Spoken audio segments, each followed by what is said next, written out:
now that we have identified like what could be the amount of silicone rubber required to fill this different box, so roughly with the water, I have taken some old plastic container to pour in and mix the mixture first.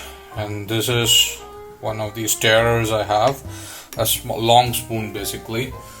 These are from my salt print equipments, I had a few things for making salt prints, so these things are from those materials. And I do have a beaker, but I don't want to use it because I fear like it might stain the beaker. I want to use it for other salt print chemicals, silver nitrate or so. So let's go and pour silicone rubber first, then the hardener later. So we're going to take it like for 100 ml or so. Oh, it's so gooey. It's like Fevicol. I think from what I see on the jar, we might require a little more than 100 ml because the height that is there, actually we saw about 200 grams, right? So we got to fill it for 200 grams.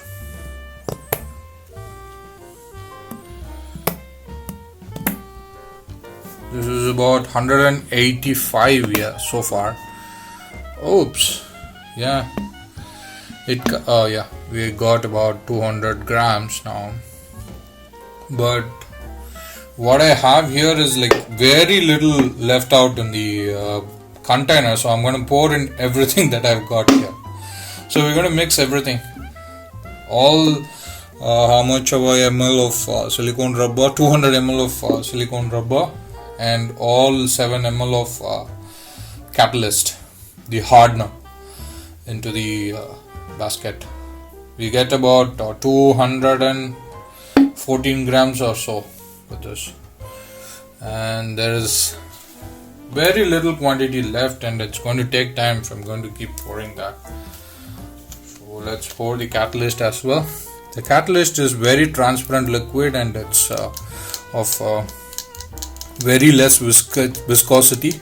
So you saw that, whatever you saw, that is the catalyst. Let me rise it up for you guys a little bit. So that's how it looks inside the container. The white gooey stuff is the silicone rubber, and the transparent stuff is the the catalyst. So let's go and mix it. This is moving, so I'll go mix this properly and come back.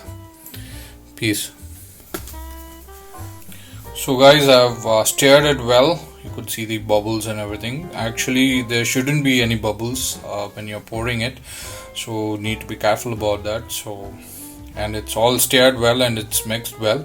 So I have like less than 20-25 minutes to pour in, and as you can see, I have arranged it properly inside. So this is going to be the layout of the bushings inside the different box, and I'm going to mention it again. You are not supposed to distribute any of this by yourself, making your own bushings. Okay, maybe you're fine with cone and barrel, but not the proprietary bushings like this. You don't want to bankrupt small companies like them. So being in India, this is way too expensive, and I'm replicating or making it for my own personal use. I'm not going to distribute this whatsoever.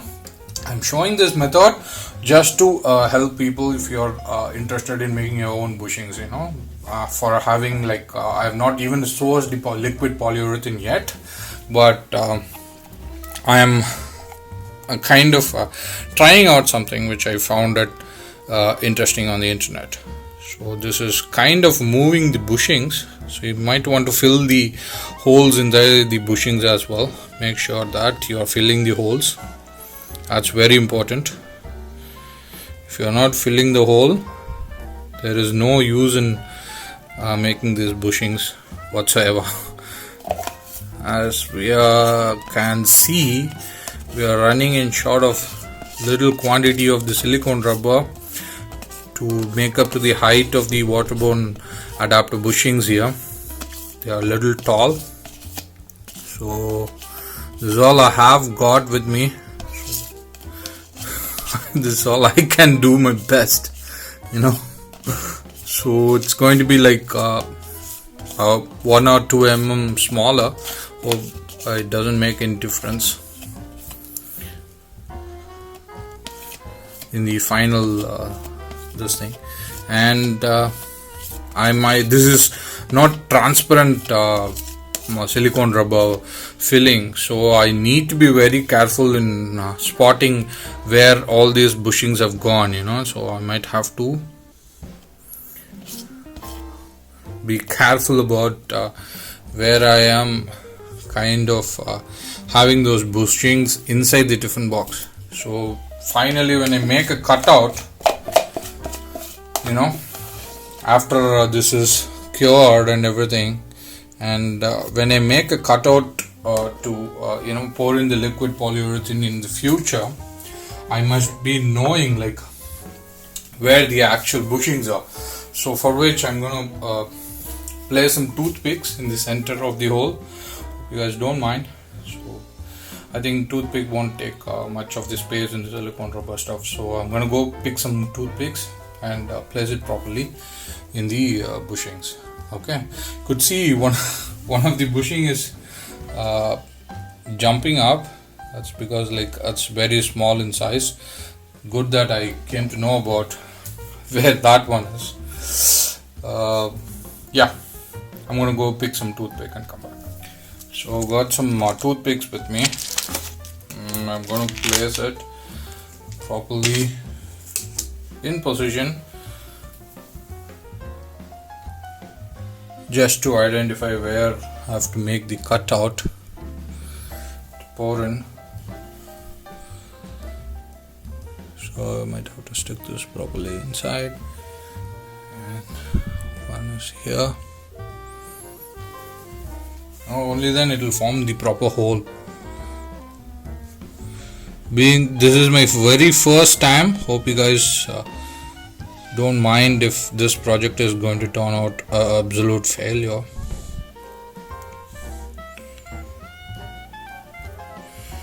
So I spotted the other one. There got to be one more. So I found the other one also. So the ones which are completely got dipped in the silicone rubber are the cone and barrel bushings, and the ones which are taller are of waterborne surf adapter. Alright, so this is my very first time. So I'm going to set this and let it cure for 24 hours, and so that's it. I might have to watch it carefully that it doesn't get stuck with some dust or something. So it need to cure naturally. I might put it in a proper safe place, you know. And this polyurethane and silicone rubber are two different materials, so they won't stick with each other. So when they're dry, I can easily separate the silicone rubber from the polyurethane. So that's it. Peace. Let's allow it to cure for 24 hours. So I kind of had a comment in my previous video where I would try to make a bushing out of polyurethane, but it turned out to be a polyurethane foam liquid. So in the comment said like, why don't you use some silicone rubber putty to make all these molds, you know, like. So I actually have commented the answer to the comment there in that video. And for those who are thinking about the same thing, you know, why don't you use a putty to make this silicone rubber mold? Is like silicone rubber and polyurethane are two different materials, and both have different hardness value. And the polyurethane and polymer mixture that we are using it as a bushing will have a hardness between 98 to 100 A. That's what we are aiming for. You can actually have polyurethane in different hardness as well, but the bushing that you're going to make for your skateboard or longboard, we are aiming at a hardness between 98 to 100 A. Okay, and the silicone rubber or the putty that you're getting it to make the mold, like or mold for something, that will be of hardness 30A, and which will be very rubbery stuff, and it's almost like an eraser, a little less harder than your actual eraser for your pencil, so both are of different hardness. This one is of 30A, I believe, so it won't be useful for you to make a bushing actually, so it will squeeze. So that's why you don't make bushing out of silicone rubber. Okay, peace. So guys, this is the state of the silicone rubber thing after 22 hours. It's still gooey, it has not cured yet, so I'm gonna let this stay like this. What happened was like the toothpick was heavy, and all the small ones like the barrel and cone are like floating over the silicone rubber. So I had to remove the toothpick because of the weight of the toothpick, it was tilting the bushes. So I removed all the toothpicks and let it float, and it will be easy for me to cut out that particular space or push out the bushings and take it out after it cures. So we're going to let it sit for another 24 hours or as long as it takes to dry. Okay, peace. So guys, it has been like nearly 48 hours. I would say about like 46 hours or 44 hours right now, and according to the description in Amazon, they should cure in 12 to 24 hours, but it's more than the given time. But the consistency is still as we poured, so this project is still on. As such, it is a failure, and it failed because of the ingenuine product. This product, probably silicone rubber is some genuine product or something, but the catalyst that they provided probably might have been in less quantity for the 200 ml of silicone rubber. That's why it's not solidifying or getting cured in expected time.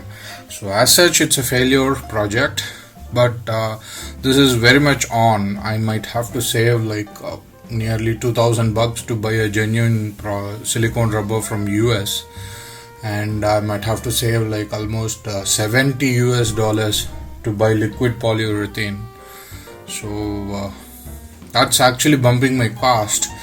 So as such, my prediction or conclusion from India is like you better buy solid sticks of polyurethane with the required hardness that you need. As of now, with the India Mart and people I have spoken to, forgive me, I just came from a skate practice.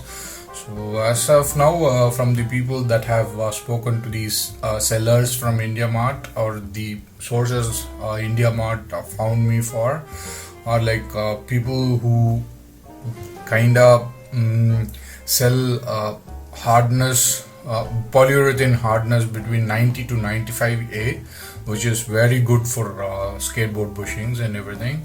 And they sell it in two forms, like a stick, a cylindrical stick of 1 feet or required amount of feet with internal diameter of 8 mm, which is required for your actual bushings. And there is another one which is like, these ones are like 2 centimeters in outer diameter, so they call it like OD and ID. So ID is 8 mm and OD is like 20 mm. And there is another stick which has like 10 mm in ID internal diameter and 25 mm in OD outer diameter. So this is what they sell.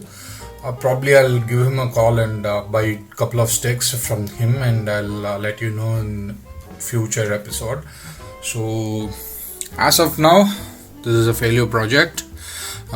This has failed because of the ingenuine product. So I wouldn't recommend this one for anyone. So I wasted like the product value plus how much ever for the shipping, so buy some genuine product, that will save your time. And now now that I have dipped everything in silicone rubber, I might have to wash all my bushings. Oh no, that's going to be time taking. Probably I'll dip it in some ethanol or something, so that it'll remove the silicone rubber much faster. So guys, another failure project regarding bushings. Oh no, why is this happening to me? Forgive me, but okay, in future we'll find some solution. Peace. Have a great day.